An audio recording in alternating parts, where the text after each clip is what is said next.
Well, here we are again for another episode of Marco's World News, broadcasting this time from downtown Kampala. I thought it would be appropriate to do a documentary about one of Uganda's most famous sons, or the most infamous sons, Amin.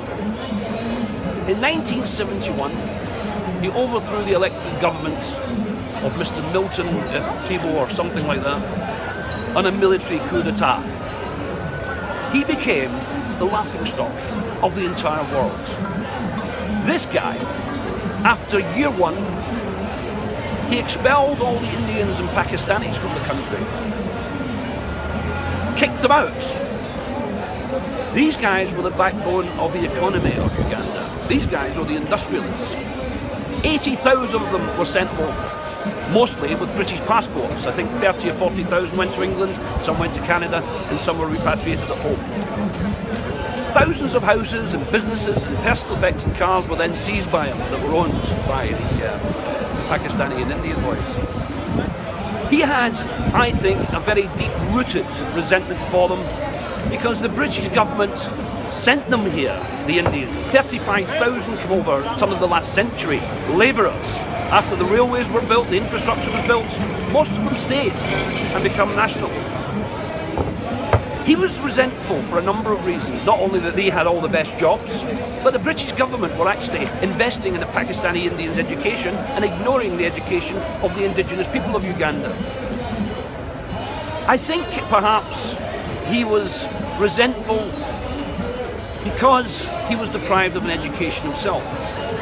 At best, he could do the 5 times table or make little soldiers out of plasticine.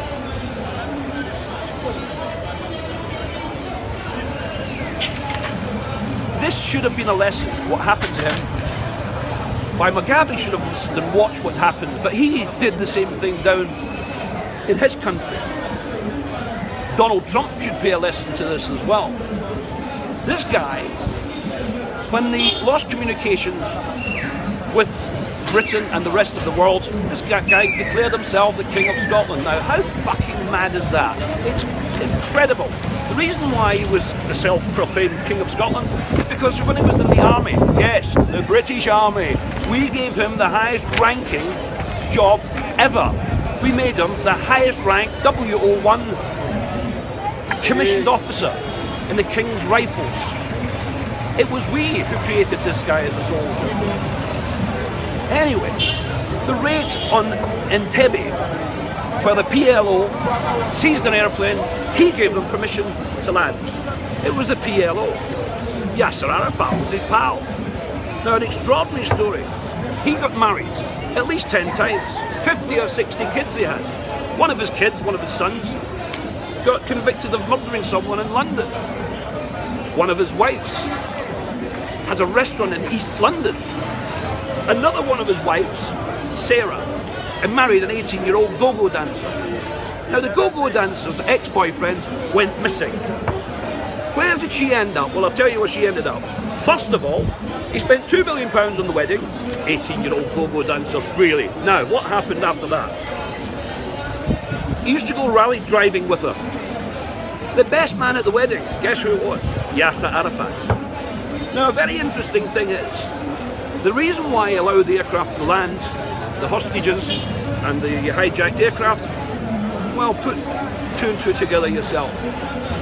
He was also known as a despot which killed 300 to 500,000 of his own people. This man was a mean fucking motherfucker.